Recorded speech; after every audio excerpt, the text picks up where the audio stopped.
Buenas tardes. Continuando con el programa del Congreso, vamos a ver un tema que me parece muy importante, sobre todo pensando en que la placa de abdomen, pues en muchos lugares está cayendo en desuso. Obviamente, tanto el cirujano como el radiólogo prefieren una tomografía. Sin embargo, la placa aún tiene utilidad y de hecho vamos a ver que el título hace referencia a esto, ¿verdad? RX de abdomen aún tiene utilidad. Vamos a ver para qué sirve una radiografía de abdomen hoy en día y sobre todo la orientación que le vamos a dar a la plática más bien es en cuanto a la semiología, a los patrones radiológicos de la patología abdominal por placa de abdomen. Entonces vamos a comenzar eh, a manera de introducción. La placa de abdomen es un método muy disponible. Está disponible prácticamente en todos lados. Es fácil de realizar, es rápido, es económico. Por lo tanto, pues debería utilizarse más y mejor. Sigue siendo muy útil para valorar el abdomen agudo. Eh, Sin embargo, muchas veces es el médico radiólogo el que no se siente capaz de dar un diagnóstico preciso. Entonces, la finalidad de esta plática es dar herramientas al radiólogo para dar diagnósticos, para concluir sus reportes con mayor precisión. ¿Cuáles son las indicaciones por las cuales se siguen pidiendo placas de abdomen? Tenemos varias, ¿no? La primera casi siempre es cólico renoureteral. Ahorita no vamos a hablar del padecimientos urológicos, pero tenemos otras dos muy importantes: sospecha de oclusión intestinal y sospecha de perforación intestinal. Vamos a recordar que una radiografía de abdomen básica consta de una proyección en decúbito supino. Esa va a ser la proyección básica. Muchas veces el técnico radiólogo, para ahorrar tiempo, para ahorrar esfuerzo, lo que hace es parar al paciente en el buqui de pared, en donde toma tórax, nada más lo baja y toma la radiografía de abdomen con el paciente en bipedestación. Está mal eso. La proyección básica debe ser en decúbito supino, es la que más información nos va a dar, y la proyección en bipedestación va a ser adicional, sobre todo cuando sospechamos de oclusión o cuando sospechamos de que hay neumoperitoneo. Otra proyección adicional para los pacientes graves es el decúbito lateral izquierdo. Esta nos va a permitir ver lo mismo que la placa en bipedestación. Tenemos un ejemplo, esta radiografía en la cual vemos importante dilatación de las asas de intestino de delgado. Y bueno, se ven algunos signos de neumoperitoneo. Los vamos a ver más adelante con detalle. Tenemos el signo de Rigler, el signo del triángulo, aire subhepático, etcétera, etcétera. Se le pide la radiografía de pie, sin embargo, el paciente viene grave, entonces le hacemos una radiografía en decúbito lateral izquierdo con rayo tangencial. ¿Cuál es el resultado? Es el mismo resultado que si se tomara una radiografía en bipedestación. Vemos el aire libre entre el hígado y la pared y también vemos los niveles hidroaéreos, entonces el resultado es el mismo. Entonces, esta es una proyección adicional que tenemos que utilizar con mayor frecuencia, sobre todo en pacientes graves. Bien, ¿cómo vamos a abordar ahorita el tema? En la placa de abdomen ahorita nos vamos a centrar en las lesiones que nos dan una densidad de partes blandas, sobre todo crecimientos de órganos sólidos y colecciones líquidas. Y vamos a ver también las alteraciones de densidad aérea, alteraciones en el patrón aéreo y neumoperitoneo. Es lo que vamos a ver ahorita en esta plática. Densidades de partes blandas. Como mencionamos, lo primero que vamos a ver cuando hay alguna alteración de densidades de partes blandas son crecimiento de órganos sólidos, hígado, vaso, riñones, es lo que vamos a identificar en primer lugar. También las tumoraciones nos dan densidades de partes blandas. La ascitis, aunque se trate de una colección líquida, también nos da la misma densidad. También vamos a ver los signos de ascitis y finalmente las colecciones líquidas localizadas o abscesos. Pues bien, antes de comenzar con los patrones patológicos, vamos a recordar que en una placa de abdomen podemos diferenciar los distintos órganos gracias a que en su mayoría están rodeados de grasa. La radiolucidez de la grasa nos permite ver el borde de los órganos. Por ejemplo, aquí tenemos el borde inferior del vaso, el borde inferior del hígado, los contornos del riñón muy bien delimitados, los músculos psoas, etcétera, etcétera.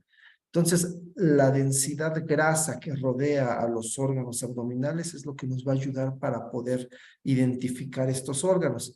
Muchas de las patologías abdominales borran estas interfaces grasas y nos permiten, o más bien nos impiden ver los bordes nítidos de la pared, de los órganos, como estamos viendo en este ejemplo.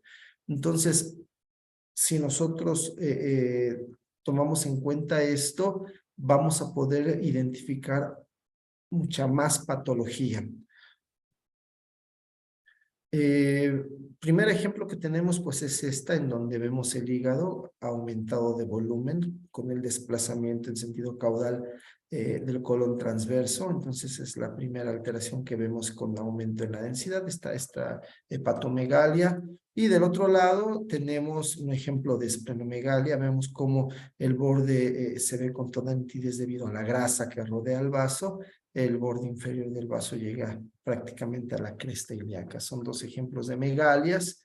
Otro ejemplo de megalia, este paciente en donde podemos ver el borde del riñón izquierdo gracias a la grasa perirenal. Sin embargo, no identificamos el riñón derecho. Lo que pasa es que el riñón derecho tiene un incremento importante de volumen en un paciente que tenía hidronefrosis. Aquí tenemos otra imagen que nos da una lesión con densidad de tejidos blandos. Tenemos proyectada sobre la columna esta lesión ovoidea que tiene los bordes nítidos bien definidos, con calcificaciones en su pared. Este es un paciente con un aneurisma de la aorta abdominal. Otro ejemplo, una imagen muy parecida, una imagen ovoidea con densidad de tejidos blandos, pero en este caso estamos viendo que desplaza tanto el colon como las asas de intestino delgado.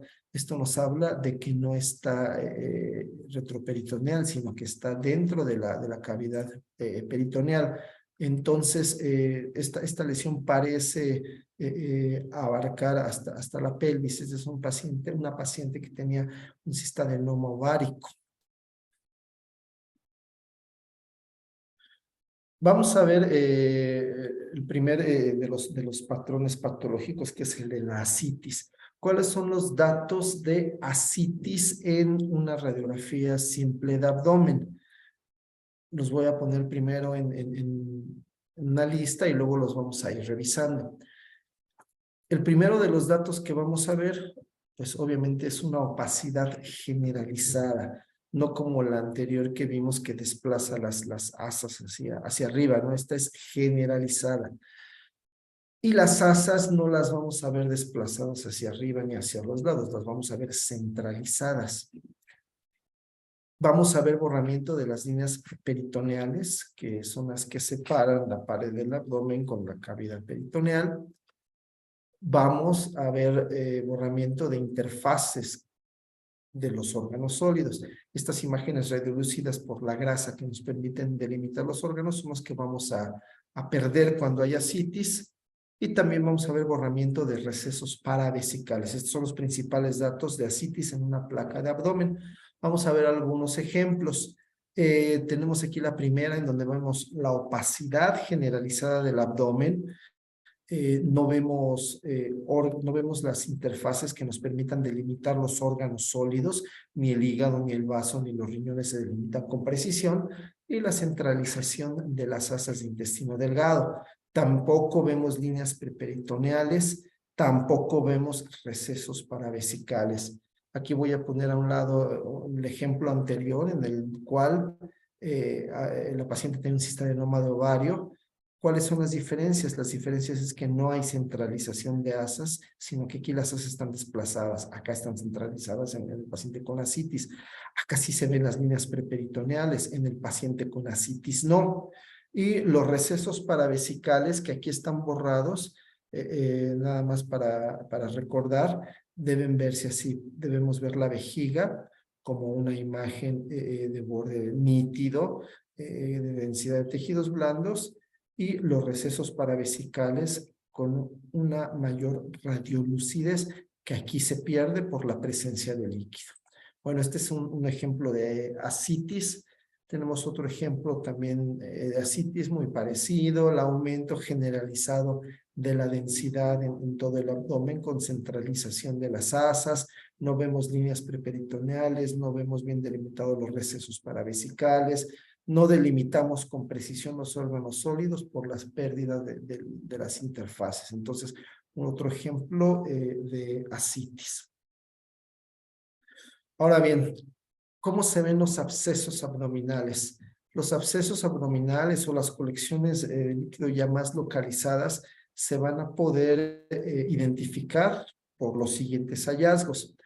Cuando hay un absceso, un hallazgo fundamental es la presencia de gas extraluminal. Si vemos que hay gas fuera del tubo digestivo, eso es un dato importante que sugiere absceso. Obviamente, al ser una colección, al ser una lesión que ocupa espacio, se va a comportar como una masa, como una tumoración. Entonces vamos a poder identificar esta tumoración en la radiografía. También va a producir borramiento de interfaces entre grasa y tejidos blandos. Va a haber desplazamiento visceral porque está ocupando un espacio.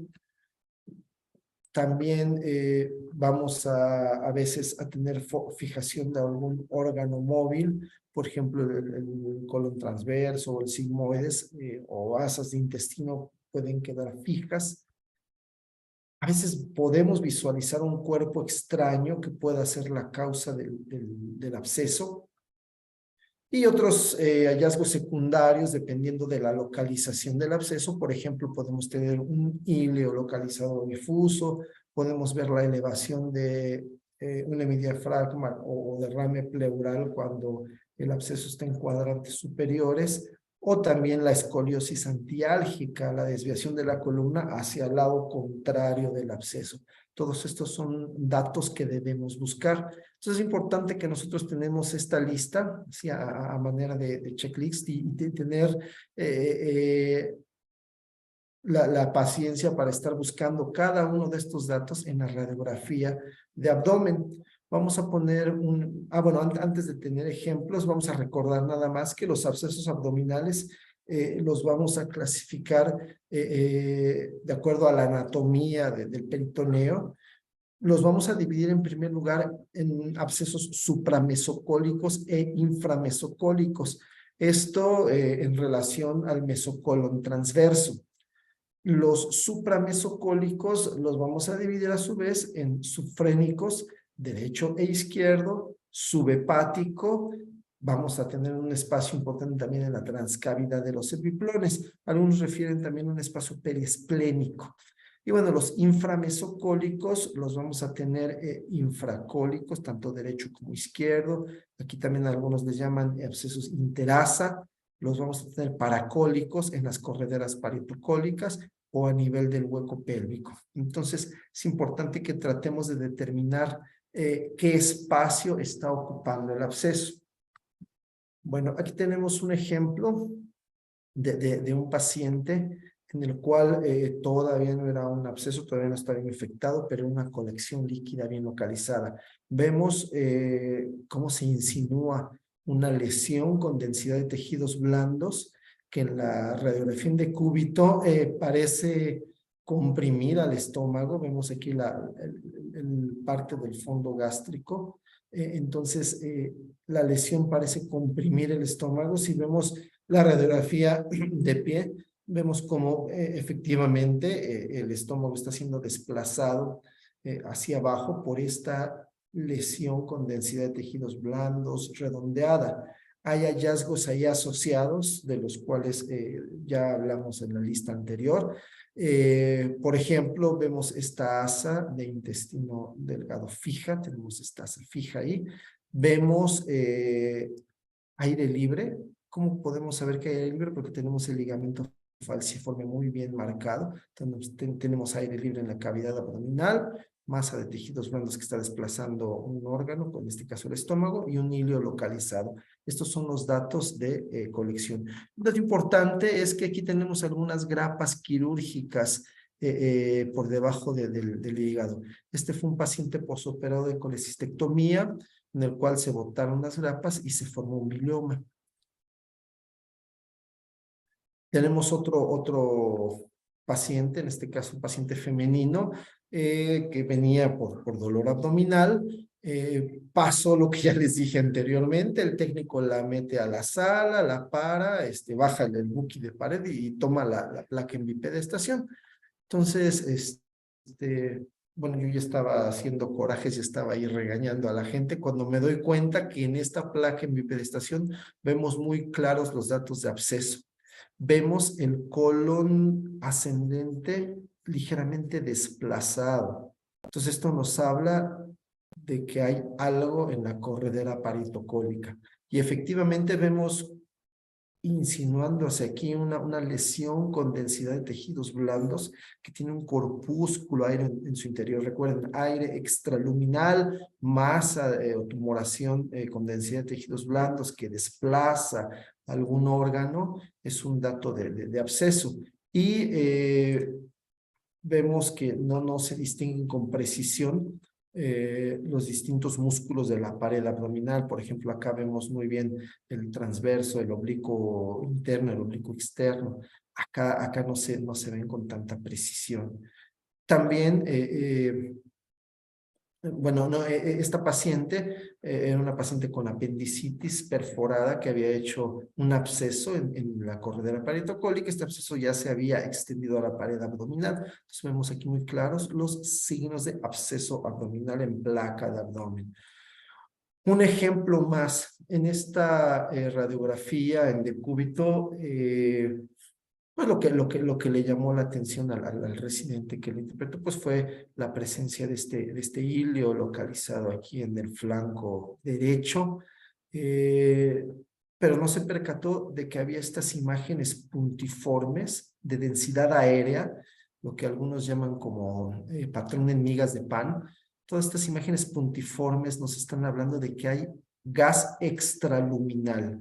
No siempre vamos a ver las grandes colecciones aéreas, muchas veces vemos este patrón puntiforme y podemos ver que tenemos el colon transverso y fuera del colon transverso se encuentra este gas. Entonces tenemos el principal signo que es gas extraluminal.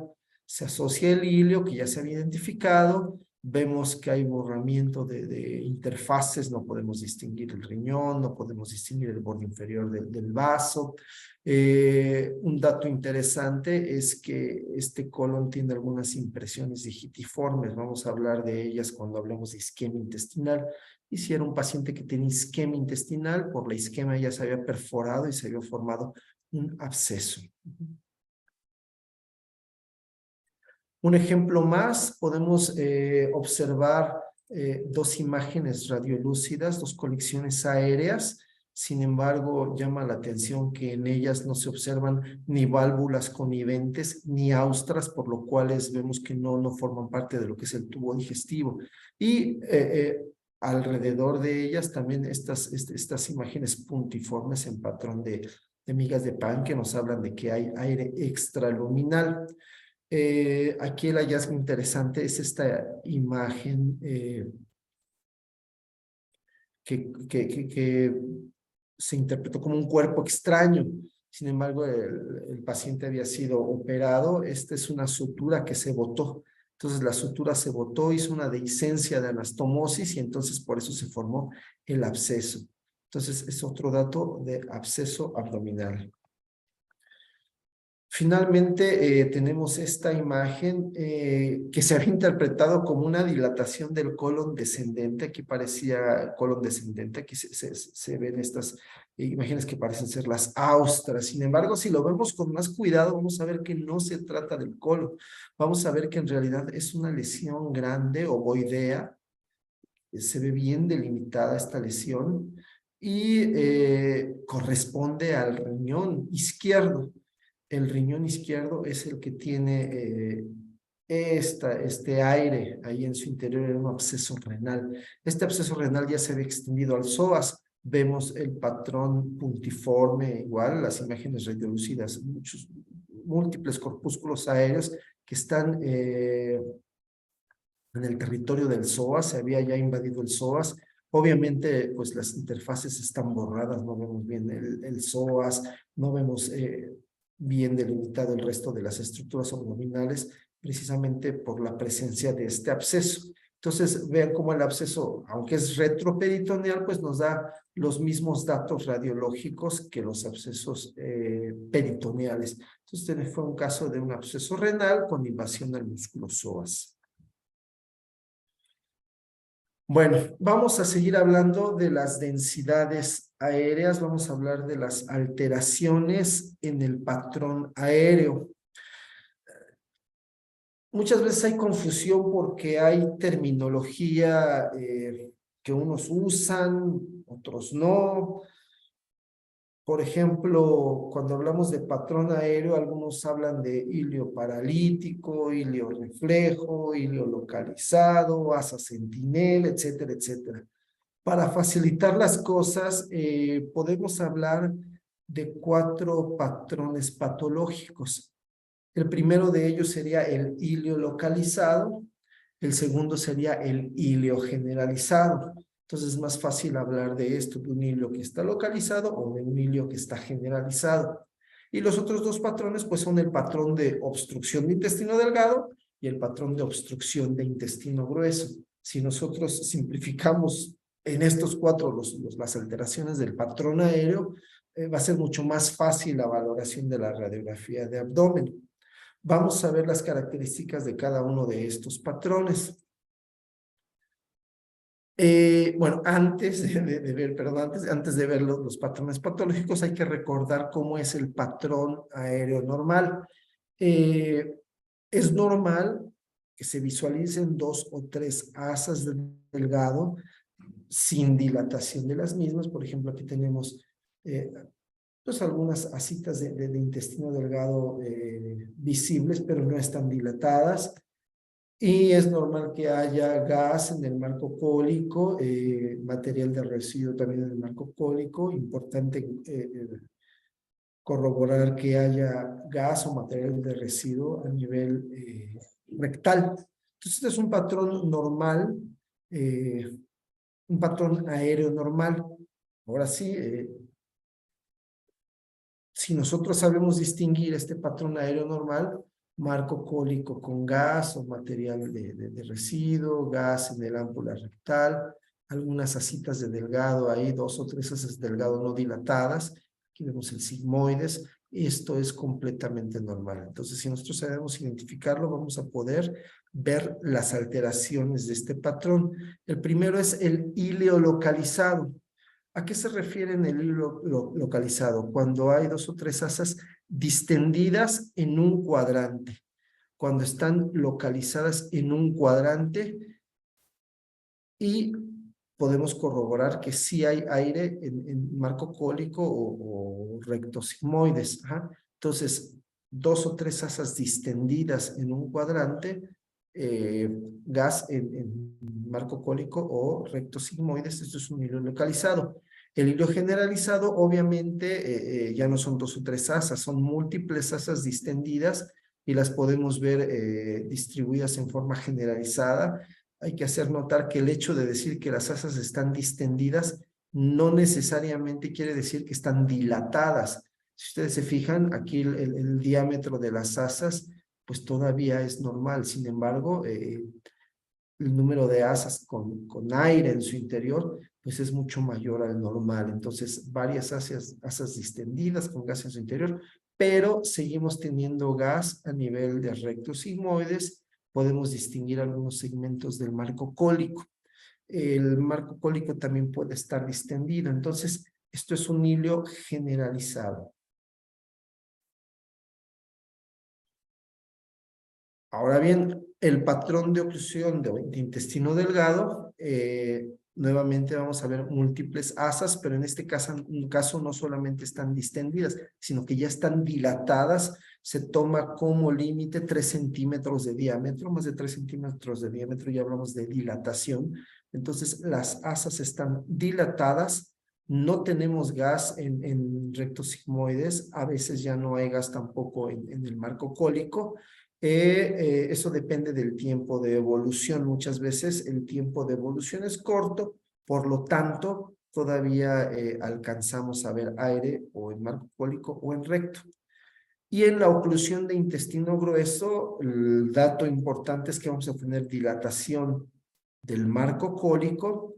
Acuérdense que el marco cólico puede distenderse hasta 9 centímetros a nivel del ciego, hasta 6 centímetros a nivel de ascendente, de transverso o de descendente y hasta 4 centímetros a nivel de sigmoides. Entonces, más de esto ya habla de que hay obstrucción. Vamos a ver ausencia de aire en el recto. Entonces es muy notorio todo el marco cólico dilatado y el recto sin aire, ¿no? Puede haber aire en el intestino delgado cuando la válvula ileocecal es incompetente. En cambio, cuando la válvula ileocecal es competente, no vamos a ver dilatación de intestino delgado. Y entonces esta obstrucción se va a comportar como una obstrucción de asa cerrada. Y es importante identificar esto. Si vemos un patrón de oclusión de intestino grueso sin dilatación de intestino delgado, es una urgencia. ¿Por qué? Porque va a llegar a la isquemia mucho antes que una oclusión con válvula incompetente. Bien, pues vamos a ver algunos ejemplos de estos patrones. Tenemos aquí dos pacientes con apendicitis, en los cuales vemos solamente algunas asas distendidas localizadas a nivel del flanco derecho. Vemos un poquito esta escoliosis antiálgica de la que hablábamos antes, pero en este caso todavía no alcanzamos a identificar que haya un absceso. Sin embargo, podemos decir que tiene un hilio localizado. Un ejemplo muy similar, algunas asitas distendidas ahí a nivel de la fosa ilíaca derecha y el resto se ve normal, ¿no? Vemos el marco cólico, este patrón de hilio localizado en un paciente con apendicitis. En ya hay un cambio, ya vemos que la distensión de las asas ya es un poquito más generalizada, inclusive aquí empieza a haber ya dilatación de las mismas. Todavía alcanzamos a ver material de residuo, alcanzamos a ver un poquito de gas tanto en marco cólico como en ámpula rectal, entonces no podemos hablar de que haya una oclusión intestinal. Sí podemos hablar ya de un hilio generalizado. Otro ejemplo de hilo generalizado, vemos mayor distensión de asas intestinales, pero aún vemos aire tanto en el marco cólico como a nivel rectal. Aquí hay un dato que es interesante, que es muy importante. Estamos viendo ya algo de engrosamiento de las válvulas coniventes. Vamos a ver también algo de engrosamiento de la pared del intestino. Eso nos habla de que aunque no haya obstrucción intestinal, esta asa tiene un proceso inflamatorio agudo. Entonces, son datos que nos llevan a no confiarnos, a decir, no, solamente es un hilio, sino que en este caso sí hay ya lo que antes llamaban sufrimiento de asa, ¿no? Esta asa tiene un proceso inflamatorio agudo, que sí requiere quizás atención quirúrgica, ¿no? Aquí un dato adicional, ¿no? Aquí vemos la neumobilia que tiene el paciente, tiene dilatación del coledo con gas en su interior y un poquito de gas también en la vía biliar intrahepática.